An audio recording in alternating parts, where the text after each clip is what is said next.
Talvez você esteja exatamente aqui. As contas já passaram do prazo, o cartão está estourado, os boletos parecem se multiplicar na gaveta, o limite do banco sumiu e a frase que roda na sua cabeça é: eu não vejo saída, não tem mais de onde tirar. Se Deus não fizer alguma coisa, eu desabo. Você já fez planilha, já cortou pequenos gastos, já tentou mais um bico, já pediu para segurar mais um pouquinho em casa. Mas por dentro, a sensação é de estar num quarto sem porta. E quando alguém fala de confiança em Deus, talvez você até pense: bonito para quem tem dinheiro, né? Mas no meu caso, não tem como. Santa Teresa não tinha boleto, aluguel, cartão. Escuta, eu sou Teresa de Jesus, Teresa d'Ávila. E eu vivi situações em que, humanamente, não havia dinheiro, não havia saída, não havia plano B. Conventos sem pão, irmãs doentes, benfeitores sumindo, obras de missão sem recurso algum. E foi nesse ambiente de sem saída que eu descobri um passo oculto, um jeito muito concreto de me colocar diante de Deus que, aos poucos, começou a virar situações que pareciam impossíveis. Não é mágica, não é fórmula para ficar rico em 7 dias, não é jeitinho espiritual para Deus ter que te dar dinheiro, mas é um passo tão poderoso que ele pode começar a virar sua vida ainda este mês. Não porque vai chover nota do céu, mas porque ele muda a forma como você se coloca no meio desse aperto. Fica comigo até o fim, porque hoje eu quero te mostrar onde esse passo nasceu na minha própria história, como ele se aplica à sua realidade de hoje e como dar esse passo de forma concreta antes de tomar as próximas decisões financeiras. Deixa eu te apresentar uma pessoa. Vamos chamar ele de Ricardo. Ricardo sempre foi aquele homem que dava um jeito. Quando faltava dinheiro, ele fazia um frete, vendia alguma coisa, pegava um serviço extra. Casado, pai de 2 crianças, sempre tentou ser o responsável da casa. Mas veio uma sequência que o derrubou. Perdeu horas extras, um empréstimo antigo voltou a pesar, uma doença na família gerou gastos inesperados e, para piorar, entrou num financiamento que parecia solução e virou uma bola de neve. No começo, ele dizia: calma, eu dou um jeito. Deus sempre ajudou, ele vai ajudar de novo. Mas, com o tempo, a frase mudou para: eu não aguento mais olhar para essas contas. Não consigo nem rezar. Ele ia à missa, ouvia falar de providência, de confiança, de não andar ansioso por coisa alguma. E por dentro murmurava: fácil falar do altar. Mas aqui embaixo quem sente o peso sou eu. Uma noite, depois de um dia humilhante no banco, ele chegou em casa, sentou no chão da sala, rodeado de papéis e teve uma vontade enorme de simplesmente sumir. A esposa já não sabia o que dizer. As crianças percebiam o peso no ar. Num gesto quase automático, ele pegou 1/3 da gaveta, mais por desespero do que por devoção, e começou a rezar. Mas a cabeça não entrava. Cada Ave Maria trazia um pensamento: e se eu perder a casa? E se não tiver comida mês que vem? E se eu nunca mais sair disso? No meio da oração, ele soltou o terço no colo e falou alto, irritado: Deus, se o Senhor não fizer nada, não tem mais jeito. Foi então que algo diferente aconteceu. Não caiu raio, não apareceu dinheiro na conta, não tocou o telefone com a solução. Mas ele, sem nem saber por quê, acalmou um pouco a respiração e falou uma frase que nunca tinha dito: Senhor, se o Senhor não me mudar, também não adianta o dinheiro mudar. Ele não sabia, mas ali ele estava encostando no passo oculto que eu, Teresa, aprendi a dar quando também me vi sem saída. Eu vivi muitas cenas como a de Ricardo, só que na realidade do meu tempo, conventos com a despensa vazia, sem pão, sem lenha, sem dinheiro, irmãs com medo, contas atrasadas, responsabilidades nas minhas mãos. Humanamente, eu tinha 2 opções: ou fingir que não era tão grave e empurrar com a barriga, ou me afogar em desespero e paralisar. Foi aí que Deus começou a me ensinar um caminho diferente. Eu entendi pela experiência que existem duas pobrezas. A pobreza de fora, falta de dinheiro, de recursos, de soluções visíveis. A pobreza de dentro, aquela sensação de desamparo total, de medo, de revolta que nos faz achar que tudo depende só da nossa força. A primeira nem sempre podemos evitar. Acontece, mesmo quando tentamos viver bem. A segunda, Deus quer transformar. E foi ali que nasceu o passo oculto. Ele não começou quando o dinheiro chegou. Ele começou quando eu parei de entrar na presença de Deus como quem leva uma planilha para negociar e comecei a entrar como filha quebrada que assume a verdade inteira diante do Pai. É isso que eu quero te mostrar. Mas, para você não transformar isso em slogan, vamos olhar primeiro como a própria tradição da igreja e até a psicologia enxergam esse lugar de sem saída. Ao longo dos séculos, muitos santos e doutores falaram de pobreza e providência. São Francisco abraçando a pobreza extrema, São José confiando em meio à fuga para o Egito, Santa Teresinha entregando até os últimos centavos com confiança radical. Todos, de algum jeito, tocaram nesse ponto. A confiança em Deus na falta não é passividade irresponsável, mas um ato profundo de verdade e abandono. Eu mesma escrevi sobre um momento de apuro. Tudo falta, não vejo como seguir, mas confio, Deus proverá. Outros grandes mestres espirituais repetem que a providência não é cheque em branco para a imprudência, mas uma forma de viver onde o coração deixa de idolatrar a segurança material sem negar a realidade. E, curiosamente, a psicologia moderna vem dizendo algo semelhante com outras palavras. Quando a pessoa entra em pânico financeiro constante, o cérebro entra em modo de sobrevivência, estreita a visão, só enxerga o problema, não vê oportunidades, não consegue pensar a médio prazo. Quando ela aprende a reconhecer a realidade, mas também a confiar em algo maior do que o próprio controle, a mente sai um pouco do túnel, respira, volta a enxergar alternativas. Não é coincidência.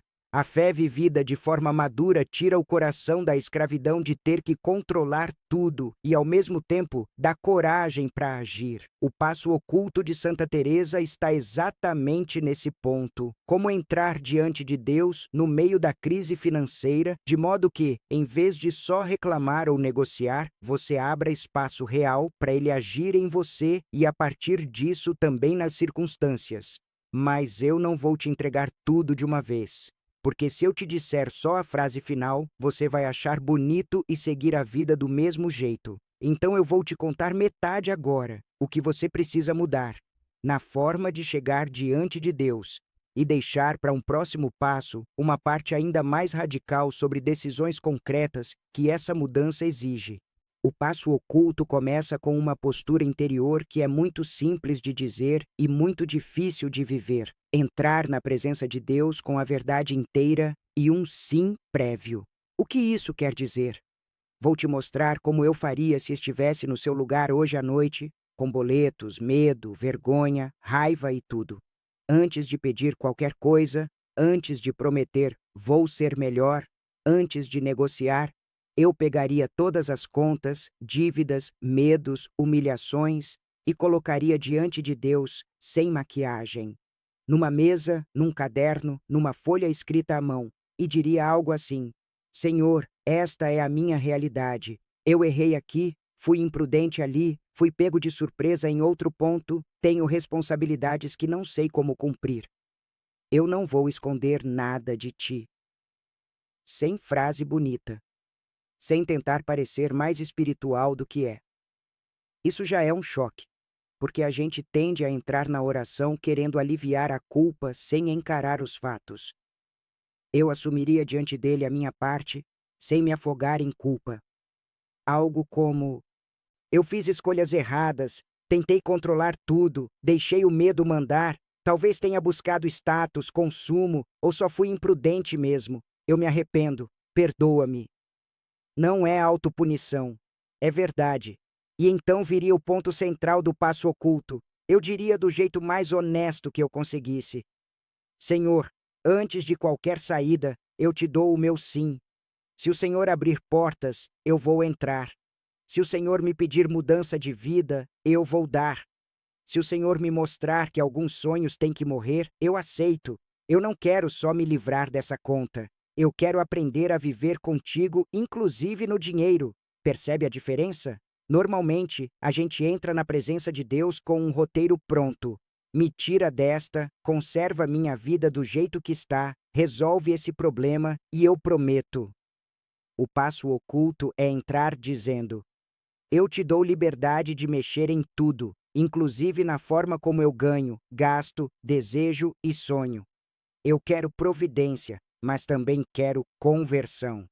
Quando eu, Teresa, comecei a rezar assim diante da falta de recursos, as coisas não se resolveram em 24 horas, mas algo mudou dentro. Eu deixei de ir até Deus como quem leva um contrato e passei a ir como quem leva uma vida inteira.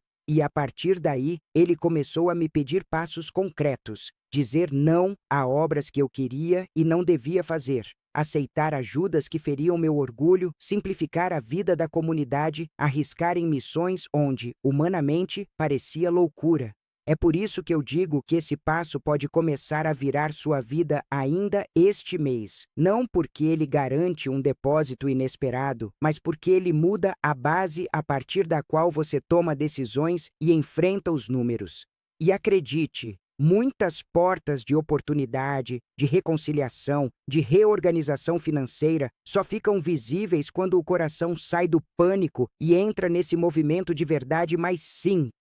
Voltando ao nosso amigo Ricardo, depois daquela noite em que ele jogou o terço no colo e falou: se o Senhor não me mudar, também não adianta o dinheiro mudar. Ele começou, com muita resistência, a aplicar esse passo. Em vez de rezar só, me tira dessa, me tira dessa, me tira dessa, ele começou a dizer: Senhor, esta é a minha bagunça. Eu fiz parte dela, eu não consigo sair sozinho. Eu quero que o Senhor mexa em mim e não só nas contas. Nos dias seguintes, duas coisas foram acontecendo ao mesmo tempo. Por fora, a situação ainda era difícil. Nenhum milagre espetacular. Por dentro, a cabeça dele foi saindo do modo pânico. Ele começou a conseguir conversar com a esposa com menos grito, aceitar a ajuda de um amigo sem morrer de vergonha, sentar com alguém mais experiente para olhar as dívidas sem se esconder. Em pouco tempo, apareceram oportunidades pequenas que, antes, ele nem enxergaria. Um jeito novo de organizar o trabalho, uma renegociação que parecia impossível,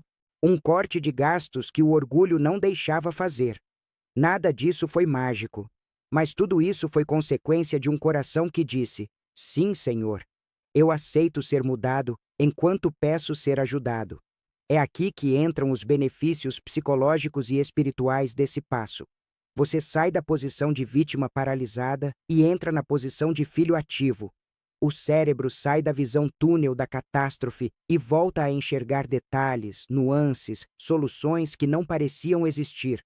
O coração, mesmo ainda apertado, experimenta uma paz estranha, diferente da paz de conta paga, mas real. A paz de quem sabe que não está mais sozinho carregando tudo nas costas. Dona Lúcia, Ricardo, eu mesma. Qualquer um que entra diante de Deus assim, com verdade e um sim antes da solução, começa a notar uma coisa. O desespero cede lugar à coragem, mesmo que os números ainda não fechem. Isso não paga boleto, mas isso te dá condições internas de enfrentar os boletos de outro jeito.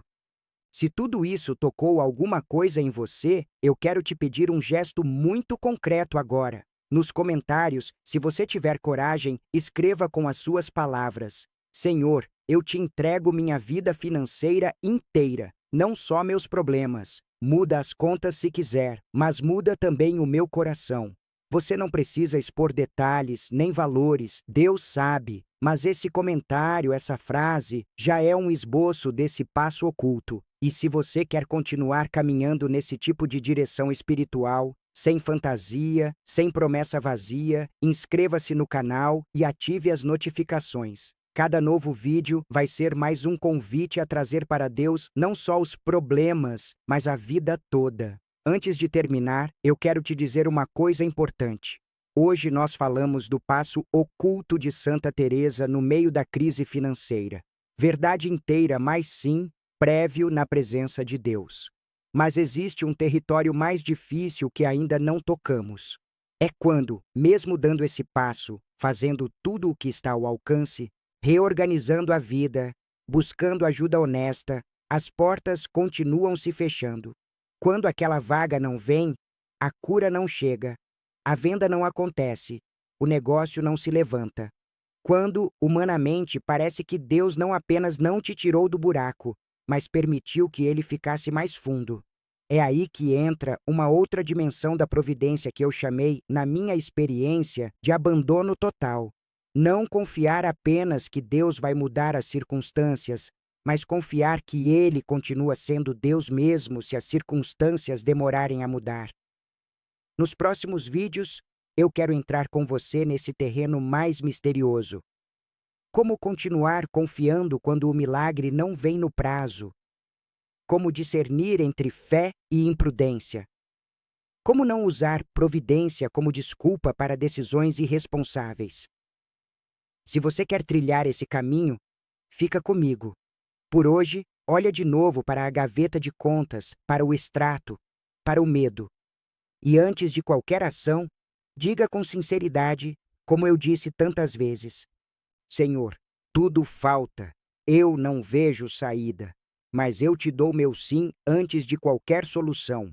Faz o que for preciso em mim e na minha vida, para que eu pertença a ti, inclusive no dinheiro.